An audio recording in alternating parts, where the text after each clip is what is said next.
কত সুন্দর মুড নিয়ে ভিডিও বানিয়েছিলাম, কিন্তু দিনটা যে এইভাবে কাটবে জাস্ট ভাবতেই পারিনি। আমি বুনুকে চুমু দিচ্ছি। আমাকে একটা চুমু দাও। দাঁড়া, দিচ্ছি। আমি মনে করি পৃথিবীর সবচেয়ে শ্রেষ্ঠ থেকে শ্রেষ্ঠতর ভালোবাসা হলো মা বাবার ভালোবাসা। আর যদি বলো এই পৃথিবীতে তোমাকে সবচেয়ে বেশি কে ভালোবাসে, একদম আবার রিপিট করে বলবো, মায়ের মতো ভালোবাসা কোনো দিনও, মায়ের ভালোবাসা জাস্ট কোনো দিনও তুলনাই হয় না। হ্যালো বন্ধুরা, good morning and welcome back to my channel. দূরে এবং কাছে যে যেখান থেকে আমার ভিডিওটা দেখছো, আশা করছি তোমরা সবাই অনেকটা ভালো আছো, আমরাও অনেকটা ভালো আছি। তো সকাল সকাল নতুন দিনের একটা শুরুতে নতুন একটা ব্লগ ভিডিও নিয়ে হাজির হয়ে গেলাম। দেখেই বুঝতে পেরেছো গরম একদম পড়েই গেছে। সকাল সকাল স্নান পুজো খাওয়া দাওয়া সবটাই হয়ে গেছে। সকাল সকাল বাড়িতে ছোট্ট একটা ছোট্ট অতিথি এসছে, যাকে বলে কলকাতা থেকে। তো আমাদের বাড়িতেই এসছে। দেখো কতটা না মিষ্টি, কীভাবে খেলা করছে দেখো। আর এতটাই ক্যামেরা ফ্রেন্ডলি, দেখেই বুঝতে পারছো কীভাবে ক্যামেরার দিকে তাকিয়ে আছে। আর এই বয়সে আমরা ক্যামেরা সম্বন্ধে কী জিনিস জানতাম না।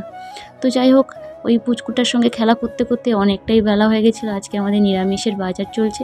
করেছিলাম বড়ি ভাজা, তারপরে বেগুন ভাজা করেছি, ঢ্যাঁড়স ভাজা করেছি, ওইদিকে হয়েছে ওই টমেটোর চাটনি, তারপরে সঙ্গে ছিল ডালনা, তারপরে ছিল আলুর দম, অনেক কিছু, সজনে ডাঁটা ভাজা।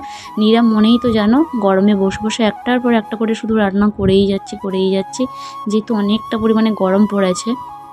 আর গরমে দেখবে রান্না করবে না ঠিক একটার পর একটা করতে করতে না প্রায় দেখবে অনেকগুলো রান্না হয়ে যায়।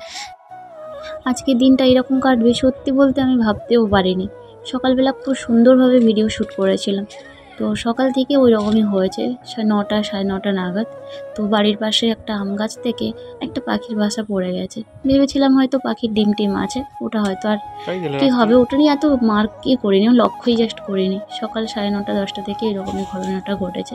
তো তোমাদের দাদাভাই কী করেছে, ওই পাখির বাসাটা ছেড়ে দেখলো দুটো ওই কাঠবিড়ালির বাচ্চা।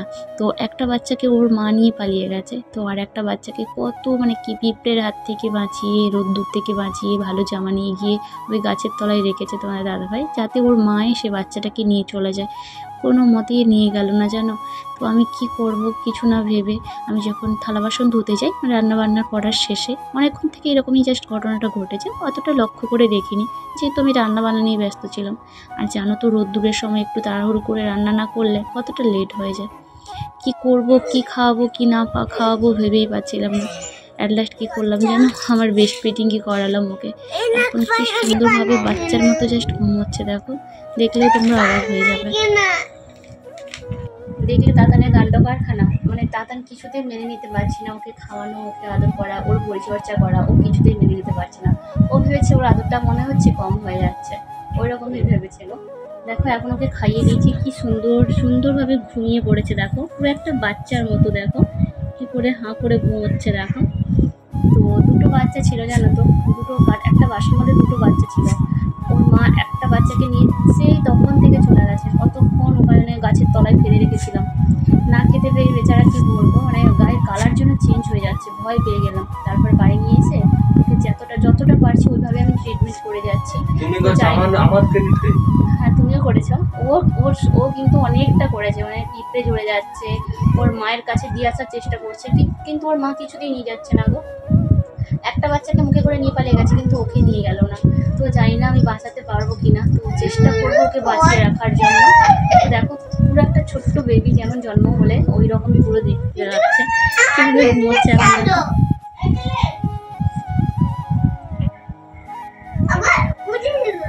এই সামান্য কিছুক্ষণের জন্য রেখে একদম মায়া পড়ে গেছে বাচ্চাটার মধ্যে। ওর নাম আমি দিয়েছি স্কুই, ওকে আমি স্কুই বলে ডাকবো। তোমরা স্কুইর জন্য সবাই আশীর্বাদ করো, স্কুই যেন বেঁচে থাকে, ভালো থাকে। চলো ওকে এখন শুয়ে দেবো। স্কুইকে দেবো, স্কুইকে একটা ড্রেস দেবো, দেবো তো না? স্কুই তাহলে পরে থাকবে। স্কুইর জন্য এই ড্রেসটা নেওয়া হলো। হ্যাঁ তুমি এটা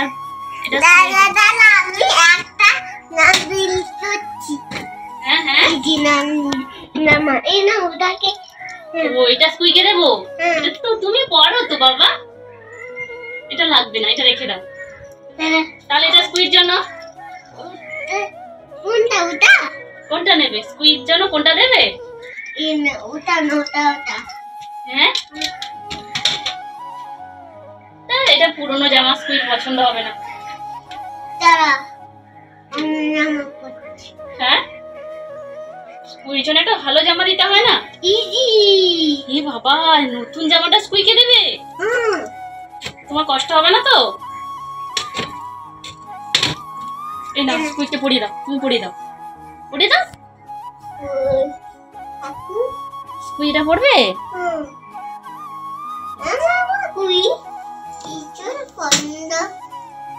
আসো, থাক, আর লাগবে না। আর আমাদের রুমের মধ্যে ফ্যান চালানো আছে, তার জন্য দেখো ওইরকম করে রেখেছি এখন সমস্যা।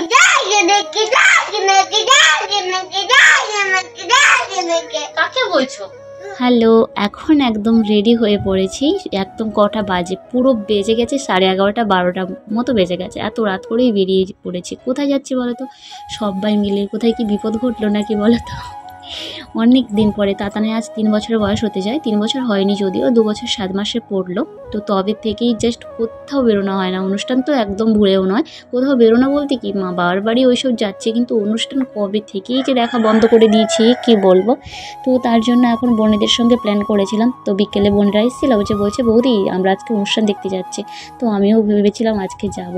কি বলবো, অনেক দিন হলো অনুষ্ঠান দেখা হয়নি। তো তোমাদের দাদাভাইকে অনেক করে ম্যানেজ করিয়েছিলাম, যেহেতু খাওয়া দাওয়া সেরে রান্না বান্না সেরে তাতানকে একদম ঘুম পাড়িয়ে তারপরে কিন্তু গেছিলাম। যেহেতু বললাম যে 11টা 11:30 নয় 11:30 নাগাদ আমার বাড়ি থেকে বেরিয়ে গেছিলাম। কেন বলো তো? আজকে আসবে আলতা ফড়িংয়ের ফড়িং, তার জন্য কাকিমাদের সঙ্গে, কাকুদের সঙ্গে, বোনেদের সঙ্গে সবাই মিলে গিয়েছিলাম। এতটাই লেট করে গেছি, স্টেজের সামনে তো বসার চান্সই পাইনি। গিয়ে বসেছিলাম একদম পেছনের দিকটা, মানে কি বলবো, স্টেজ থেকে একদম পেছনের ব্যাকআপ সাইডে বসে আছি। কিচ্ছু করার নেই, যেহেতু অনেকটা লেট করে গিয়েছি। এত ভিড় হয়েছে কি বলবো, যত মানুষ ছিল মনে হচ্ছে উঠে চলে গেছে অনুষ্ঠান দেখতে। এই দেখো আমরা কোথায় বসছি, স্টেজের প্রায় পেছনের দিকটা। তো অপেক্ষায় ছিলাম কখন ওই আলতা ফড়িং আসবে। তো তার জন্য ভয়ও করছিল, তাতান যদি উঠে পড়ে কি হয়ে যাবে। আর তাতানের কাছে মানে বাড়িতে একটা ফোন রেখে দিয়েছি, আর বলেছি মাকে যে উঠে পড়লেই ফোন করবে, আমরা চলে আসবো, যেহেতু পাশাপাশি বাড়ি থেকে 10 থেকে 15 মিনিটেরই ব্যবধানে আমরা অনুষ্ঠান দেখতে গেছি। তো খুব সুন্দরভাবে ডান্স করলো, কয়েকটা গান করলো। অপেক্ষায় ছিলাম কখন স্টেজ থেকে নামবে আর কখন আমরা পালাবো, মানে বাড়ি আসবো। সত্যি বলতে কি বল, দেখে তো নিয়েছি, ভয়ও করছিল। রাত বেজে গেছে এখন 1:30 মতো বেজে গেছে। ভয়ও করছে যদি তাতান উঠে পড়ে। ও তো মাঝে মাঝে উঠে পড়ে, কখনো জল খেতে চায়, কখনো কিছু। আর এখন আলতা ফড়িং স্টেজে পারফরমেন্স করছে, দিতে পারলাম না আসল সাউন্ড, জানো তো কপিরাইট খেয়ে যাব। তার জন্য আমি অরিজিনাল সাউন্ডটা মিউট করে দিলাম। তো তোমাদের সাথে কিন্তু আমি ডান্সের কিছু স্টেপ শেয়ার করব, তো দেখতে থাকো কন্টিনিউ ব্লগটা।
এখন দেখো সবাই মিলে বাড়ি চলে যাচ্ছি, তার কারণ আলতাপুরি স্টেজ থেকে যেই নেমে পড়েছে, সত্যি বলতে সাধারণ মানুষ সবাই বসে থাকে ওই সিনেমা আর্টিস্টগুলো দেখার জন্য। এখন দেখো সবাই হেঁটে হেঁটে বাড়ি যাচ্ছে, পুরো বলতে পারো স্টেজে ওই প্রোগ্রাম যে হচ্ছিলো ওই জায়গাটা পুরো ফাঁকা হয়ে গেছে।